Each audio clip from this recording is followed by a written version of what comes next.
Hello, hi guys! Magandang hapon sa inyong lahat. This is your Rodriguez Mamasigiri Channel, a faith healer, also a reader. So ngayong hapon na ito, tingnan natin ang sabihin sa iyo ng ating mga gabay. So this is our weekly gabay for the month of March 22 hanggang March 28 for the sign of Sagittarius. So Sagi, welcome sa my channel. Ano kayong messages, advices, and spirit guides ang ating masasaga for today's video? Kanina kayang energy or kaganapan sa buhay ng mga Sagittarius ang ating mahagilap. So guys, this reading is a journey na lamang hindi lahat makaka-resonate. Kunin lamang po ang makaka-relate sa inyo. And comment down below kung kaninong energy ang ating nasagap. And of course, don't forget to like and subscribe my channel and hit notification bell for more videos updated. Kasi maraming salamat po sa mga walang sawang pag-support sa aking channel. Lalong-lalo na ang hindi nag-i-skip ng ads, saway pagpalain kayo ng Diyos at may kapal, siksik liglig na umapaw na biyayang manang balik sa inyo. So let's see guys, what is the messages, advice sa ng ating angel spirit for the sign of Sagittarius. So let's see and watch this.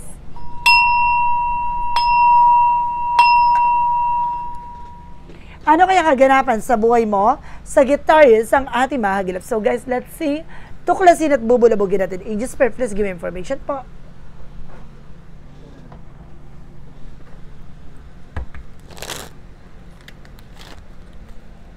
Ano kaya kaganapan sa buhay mong ating mahagilap, Sagittarius? Eto na. And this is the Knight of Wands. No? Resilience. No? Kailangan mong maging tahimik sa lahat ng mga plano mo. Now, there's something resilience when something na magtiyaga ka sa lahat ng mga bagay na ginagawa mo dahil napakalapit na. No? Para maging matagumpay ka. Marami kang mga bagay na ginawa, no? Sinubukan, no? Pero sinasabi dito maaaring magiging matagumpay ka. Let's see. Maraming trying error eh. But there's something guys na maaaring matagpuan mo yung bagay na para sa'yo talaga. And there's an ace of course something in about sa love life. Now there's something in new love, new romantic cycles. Now there's something in new pag-ibig or maaaring ibalik ang kilig. And this is something that Queen of Wands by confident. Kailangan lakasan mo ang loob mo, maging matapang ka. No? Kailangan alisin mo yung takot at pangamba mo. And because this is something that guys with a high fistness for something hidden agenda or hidden enemies. So may mga bagay o mystery sa likod nito. Kailangan mo unti-unting tuklasin lahat ng mga bagay na nakatago. No, and this is something guys with the King of Wands, something ambitions. No, patatalasin mo ang iyong imaginasyon, yung iyong intuitions, yung iyong visions, no, ang iyong predictions, yung vibrations. Na lahat ng mga bagay na mangyayari sa'yo sa hinaharap, lagi mong pakakatandaan yung magiging consequences, lahat ng magiging impact nito sa'yo, no, yung magiging possibilities. So, let's see what is additional messages with an angel spirit. And there's a page of course with an intuition. So, makinig ka sa gut feeling mo, makinig ka sa vibration and instinct mo, sa inner voice mo. So, lahat ng mga bagay na yan, ihatid sa'yo ng ating mga gabay. So, let's see what is the Knight of Wands. Knight of Wands represents the lovers, no, connected with your love life. So, sinasabi dito, magiging matagumpay ka pagdating sa buhay pag-ibig. No? Matuto ka maghintay, matuto ka magtiyaga.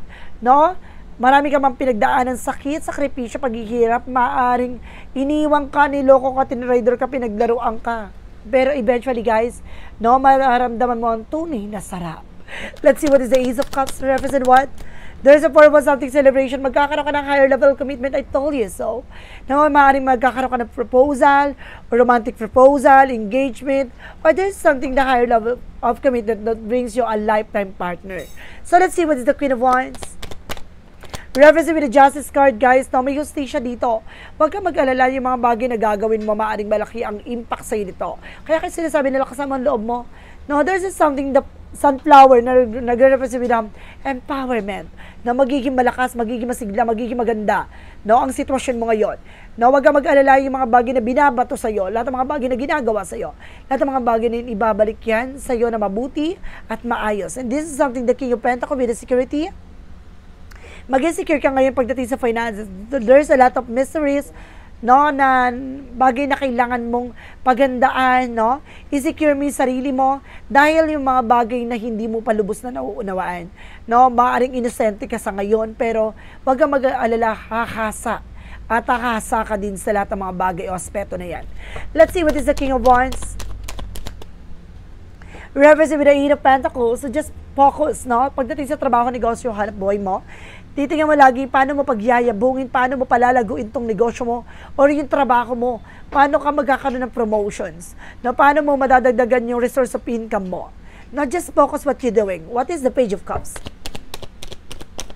A Page of Cups to represent with the Hermit card. Spiritual awakening, spiritual enlightenment, no? May mga bagay nagliliwanag sa'yo about dito sa yung mga gabay, no? Pinapakita sa'yo dito at ibinabahagi sa'yo with an inner voice, with your instinct, vibrations, predictions, and even astral travel. Na binibigyan ka ng something, signs, and synchronicities. What is the Knight of Wands? Because the Lovers.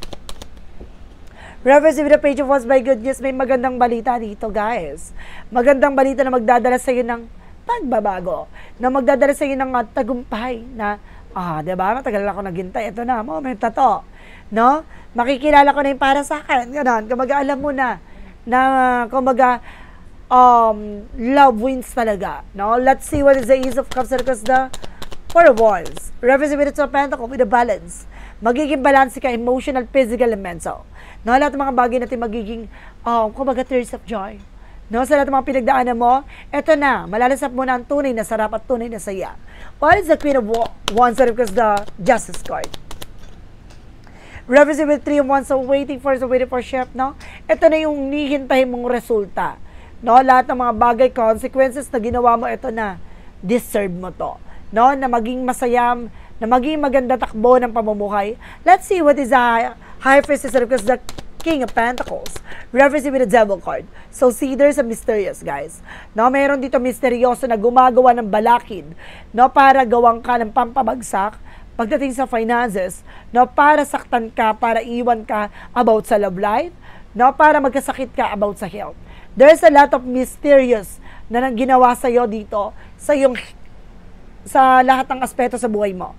Kaya sinasabi dito, on the first place, no, i-secure mo. No, plano mo, pangarap mo, lahat ng bagay na may kinalaman sa iyo ay kailangan i-secure mo. No? Let's see what is the King of Wands because the Eight of Pentacles. Referencing with the Ten of Wands. No? Ibig sabihin dito, mag-focus ka, may gumagawa ng distractions. Sa iyo kailangan, lagi mo pakakatandaan yung parang may caution or babala na you need to pay attention. Kailangan mag-ingat ka. Kailangan huwag ka magpapadala, no, ng mga bagay na pinapadala nila para maguluhan ka. What is the Page of Cups and of course the Hermit card? Represent what? Represent with the Chariot card. You need to take an action. No, dahil binibigyan ka na ng mga signs, instinct, kaya ka nga binigyan ng kakayanan eh. Kaya ka nga mayroong kaalaman eh. No, kaya para makita mo yung magiging posibilidad na kalalabasan. No, nakanaginip ka. No, mayroong ka, nagkakaroon ka ng intuitions, astral travel. No? Lahat ng bagay na yan parang minumulat ka na kailangan mong pangalagaan at protection ng yung sarili mo. So let's see what is additional messages for the outcome. There's a Seven of Cups, no? Confusion. Or maraming opportunities man darating sa buhay mo. And there's something that Five of Wands, oh my God, talaga may gumagawa ng complication sa'yo. See? Para maguluhan ka, para hindi mo alam kung anong gagawin mo. And this is something the word card. Dahil sa mundong ginagalawan mo, marami talagang gumagawa ng eksena sa'yo na para pabagsakin ka, linlangin ka, at especially guys, laking inggit to. No, wag ka mag-alala na magkakaroon ka ng trouble dito. No, kailangan mo magpakalayo-layo yan. No? Let's see what is additional messages for finances and career. Finances and career represent the Two of Cups with a partnership. Na meron daw dito sa partnership, guys. About dito sa negosyo, trabaho, anak buhay mo. And there's a Ten of Cups with a happiness. So, ibig sabihin, kumbaga meron ditong about sa love life nyo na maaaring related sa business mo or sa negosyo mo. Maaaring nagtutulungan kayo, nagsasama kayo. No, maaaring masaya kayo sa isa't isa. And this is something the Five of Pentacles, no? Ngayon nakakaranas kayo ng financial crisis, no? Financial loss. But guys, no, parang nagtutulungan kayo sa likod ng mga pinagdaanan nyo, parang masaya pa rin kayo. Ito siguro kaya kayo naiingitan kayo. And there's an idol with the success driven na magtatagumpay ka dyan. What is additional messages about sa love life? There's the Moon card. See, punong-puno ka dito ng revelasyon. Punong-puno ka dito ng mga bagay na kailangan mong malaman in this Seven of Swords. No, there's a cheating lying on you. Nasa paligid mo yung mga taong nanlilin lang at may mga taong kumakalaban sa inyong pagsasama. Tutol sa inyong pagsasama. And there's something, the judgment, wake up call, na may red flag, no, pinapaalalahanan ka na you have to pay attention. No, kailangan mag-ingat ka sa mga taong pagkakatiwalaan mo. May tuso, may ahas, may traidor. Let's see what is additional messages about sa health. Sa health mo, there's a 4 of Cups, no? Iwasan mo tumanggap ng mga pagkain galing sa labas, no? Or bumili ng pagkain sa labas na luto, iwasan mo. And there's a 8 of Cups, no? Something moving on or getting away from this situation. So, nakita mo yan kung paano matapon yung mga bagay na nasa likod niya. Kailangan hindi mo tatanggapin. Kailangan hayaan mo siya. No, wag mong iinumin, wag mong kakainin. No, this is something a right path. Kailangan mo kumaga humakbang sa tamang direction patungo sa liwanag. 'Di ba? Dahil may gumagawa sa iyo ng eksena para lasunin ka, para magkasakit ka, para mapeste ka. What is the yin and yang oracle card? Represent what? What is the yin and yang oracle card? There's a cycle. Changes na unti-unti na magkakaroon ng pagbabago sa sistema mo at sa eksena mo. And there's something parties. So, napapalibutan ka ng third parties. And this is something rejection and loss. Gusto nito mawala ka. Nakita mo yan? Kung paano mag-disappear, no? Yung kalahating mukha niya. So, gusto nila unti-unti kang maglaho. Unti-unti kang mawala. Diba? And of course, this is something, guys, with the self-worth. Alam mo dahil sa sarili mo yung halaga mo. Nakikita mo na yung possibilities eh. No? Some of you guys nagbubulag-bulagan, no? Nagmamaang-maangan, pero kailangan matanggapin na hindi ka nila gusto. And there's a debt paid off, no? Lahat na daw na mabibigat. Kaya siguro mabigat yan eh. No? Yung sitwasyon mo dahil maraming mga toxic sa paligid mo. And this is something perfect timing. This is the moment, no? Para makapag-moving forward ka na. What is the synchronicities represent what? What is the synchronicities represent what? Teachers. So some of you guys, no, mayroon taong nagtuturo sa'yo, or some of you guys, teacher yan, no, guardian yan, or either there's a sinasabi na may professor dito, no? And this is something persistent, kailangan magtuloy-tuloy ka sa ginagawa mo. No, hindi ka dapat nagpapadistract. And there's a child, no, maaring may anak kayo, no? So let's see what is the additional messages with our Romance Angels for a Mystic Love Oracle deck.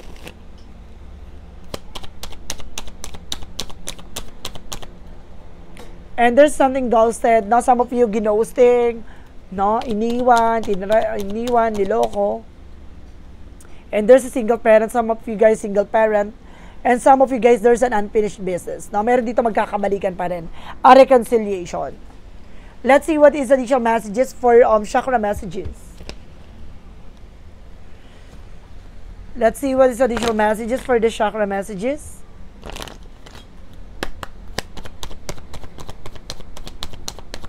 For the chakra messages represent what? Ibig sabihin dito guys, with abundance, magiging masagana ang pamumuhay mo, magiging maganda talaga na ikot ang kapalaran mo. And there's an acceptance, tanggapin mo sa buhay mo, tanggapin mo sa sarili mo, na may gabay na tumutulong sa'yo.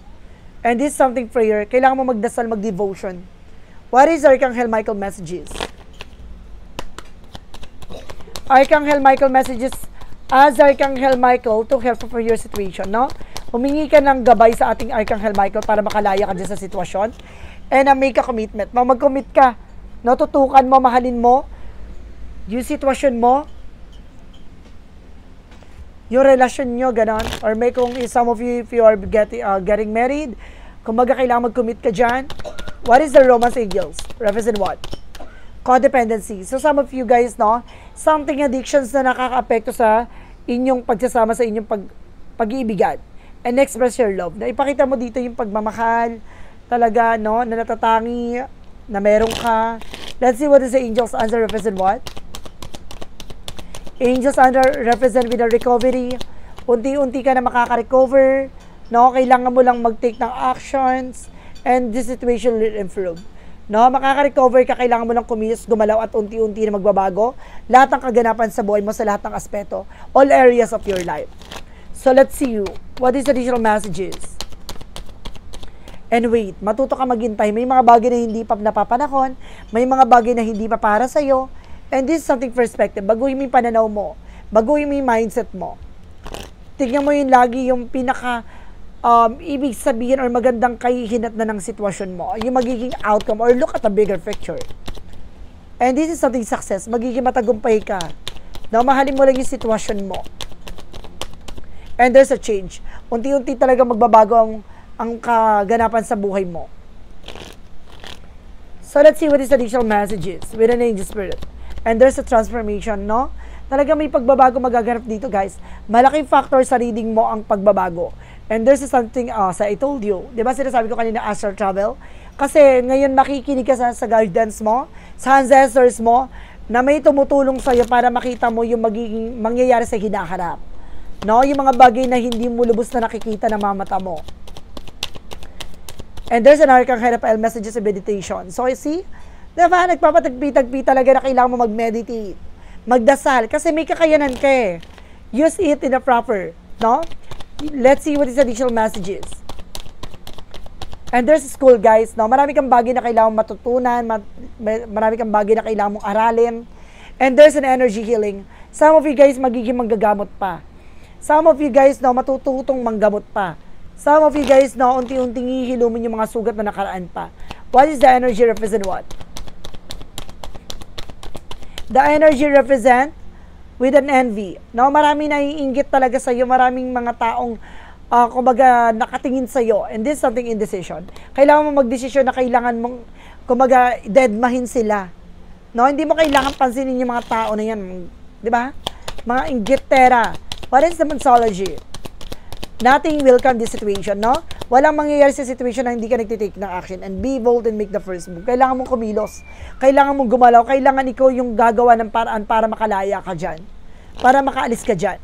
For Jesus' loving code said. Jesus' loving code said represent what? Whatsoever you shall ask, the Father in my name, He will give it to you. Ano daw yung mga bagay na nilalapit mo, pinagdadasal mo sa ating Panginoon? Pagkakaloob niya yan sa iyo. No, ayon sa kalooban ng Diyos. No, lahat ng mga bagay na yan, matatanggap mo yan. Kung alam mo sa sarili mo, naniniwala ka, no, sa ating Panginoon. So let's see what is the angel's number represent what? Angel's number represent what? 1330 for starting fresh. So see, magkakaroon talaga ng brand new beginning dito, guys. Step out of your comfort zone. You are about to create something meaningful. All your skills and talent will bring your spontaneous profit. Build up your confidence and trust in your decision. So, kailangan mo magtiwala sa sarili mo. Kailangan mo maniwala sa sarili mo na kaya mo. Kailangan mo maniwala sa sarili mo na may taong, may gabay na tumutulong sa'yo at may mga spiritong nagbibigay ng kaalaman sa'yo. Kailangan mong matutunan how to manage this power. So, let's see what is the messages of life that represent what? Messages of life represent truth. No, lahat ng mga bagay katotohanan sa paligid mo ilalantad sa iyo at unti-unting ibabahagi sa iyo. Today I discover my greatest truth is within me. It is a divine force that whispers from my inner self. I listen to the voice of my heart, putting aside my controlling mind. In this way I find that all the answer I'm looking for. I am now in harmony with myself. I am welcome the love is God. The love of God, which is the truly that will guide me towards my truest, most shining radiance. So see, lahat ng mga bagay nito unti-unti mo madidiscover sa sarili mo, lahat ng katotohanan na dapat mong malaman at dapat mo maunawaan ay pagkakaloob sa'yo, kailangan mo lang alisin, waksiin, no, yung negative na pupasok sa isip at sa puso mo. Kailangan mo labanan yan na tukso, no, layuan mo ako. No, or negatibo or mga bagay na makakasama sa'yo, kailangan mo matutukan alisin or kumawala. No, nang sa ganon, unti-unti mong tatanggapin ng tunay na kakayanan at tunay na power na taglay na ibinibigay ng ating poong may kapal. So guys, this is a weekly gabay for the month of March 22 hanggang March 28 for the sign of Sagittarius. So Sagi, maraming salamat for this wonderful reading. So once again, this reading is a journey lamang, hindi lahat makaka-resonate. Kunin lamang po ang makaka-relate sa inyo and comment down below kung kaninong energy ang ating nasagap. And because don't forget to like and subscribe my channel and hit the notification bell for more videos update ko. Sa maraming salamat po sa mga walang sawang pagsuporta sa aking channel, lalo na ang hindi nag-i-skip ng adsaway pagpalain kayo ng Diyos at may kapal, siksik liglig na gumapo na biyayang manong balik sa inyo at maraming salamat and see you in the next video. Bye bye and babush!